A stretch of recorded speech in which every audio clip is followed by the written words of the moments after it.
Band of Steel, and FLL team. First LEGO League, or FLL, is an international STEM program based on robotics, coding, research, building, and core values. We're competing in the robot game on December 7th at Aliquippa High School. If you can, come cheer for us.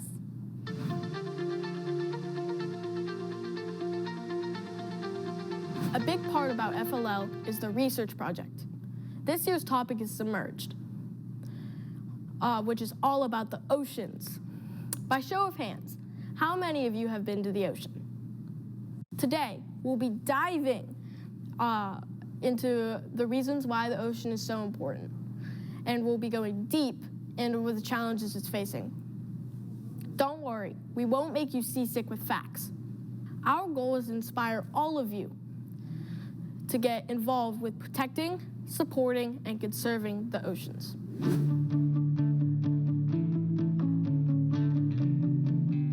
Why do you think the ocean is so important? First of all, the ocean provides food for billions of people. Can anyone name some of the food that we get from the ocean? Do you think eating sick fish could possibly make us sick? The ocean covers 70% of our planet, supports half the life on Earth, and produces half of the oxygen that we breathe. The oceans also regulate the global climate by processing carbon dioxide. Too much carbon dioxide is bad for humans and marine life and leads to climate change and ocean acidification. The ocean is the reason we can get goods from other places and countries.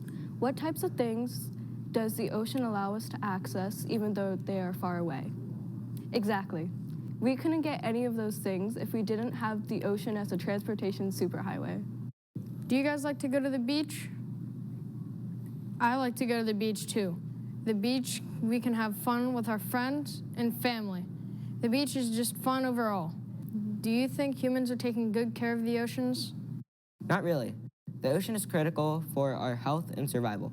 But right now, the ocean is a little bit sick. We need to band together to address the threats to our ocean so that we can have a successful and healthy future. The first big problem with the oceans today is pollution, especially plastics. We put plastics into the ocean and then they dissolve into microplastics. The fish eat the microplastics and we eat the fish and we get sick, and this impacts our health. A good example of pollution is the Great Pacific Garbage Patch. It is nearly twice the size of Texas, and it would take around 20 years to clean up. Another problem is overfishing. 20% of the fisheries are overfished, and 30% are fished at unsustainable levels.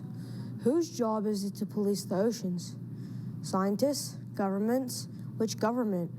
What about places like the Arctic where there are no governments, or the bottom of the ocean? A third problem is ocean acidification. This occurs when the ocean absorbs an excess amount of carbon dioxide from the atmosphere, making it more acidic. This happens because carbon dioxide reacts to water by making carbon acids, and it releases hydrogen ions, which reduces the ocean's pH or acidity levels. Acidic water can kill corals, as you can see in this picture, and if corals dies, a lot of fish die with them. Now let's see a life-size model of ocean acidification. Here we have H2O, which is more commonly known as water. Over there we have CO2, which is more commonly known as carbon dioxide. And when these two things combine, it becomes H2CO3, which is carbonic acid. And this substance causes one hydrogen ion to release, and that hydrogen ion is acidic and bad for our ocean. Do you want to see with your own eyes what happens when the ocean turns acidic? First, we have this egg has just been sitting in plain water to represent fresh water, and it's just a normal egg, nothing's changed with it. But if we move over to this is where we're at now with the ocean. It's 2 parts vinegar and 1 part water. And if we grab the egg out of here, you can see the egg, it's squishy because the vinegar has disintegrated the shell, because that can represent the ocean being acidic, which can disintegrate microplastics, and then the animals will eat them and get sick, and that's not good. And if we don't change, this is what's gonna happen. This is all vinegar. And as you see, this egg is even squishier than that one. And if we don't change, that's where we're gonna be, and it's not gonna be good. Now that we covered 3 major problems with the ocean, here is the first big question. Why should we care? We should care because sick oceans mean sick humans, and healthy oceans mean healthy humans. Let's do another experiment. So this is our sewage, and this is our water that we would drink, and it also represents our ocean. If I take 1 spoon of our sewage and put it into our water, would you drink this water even though it only has 1 spoonful of sewage in it? No, right? See how pollutants can have an effect on the ocean? And here's a second big question. How can you help?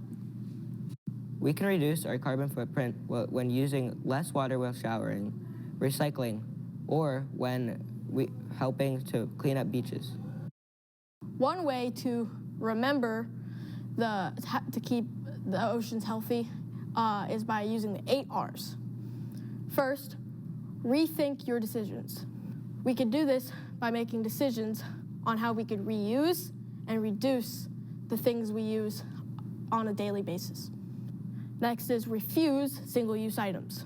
Stop using plastic bags and plastic water bottles when you can be using paper bags and metal water bottles that could be used more than once. Next is reduce consumption. If you stop buying stuff that you don't need, then you can enjoy the stuff you have, and that stuff you don't need won't end up in the ocean. Finally, reuse everything. If you continue to reuse stuff that you have, less of it will be going into the ocean. Refurbish old stuff. Give your old stuff a new life. Repair before replace. Extend the life of your belongings. Repurpose. Give your stuff a new purpose. And finally, when it's really time to let something go, try recycling rather than trashing it. We learned about the oceans through our research. We will share some sites and references with your parents so you can also do your own research.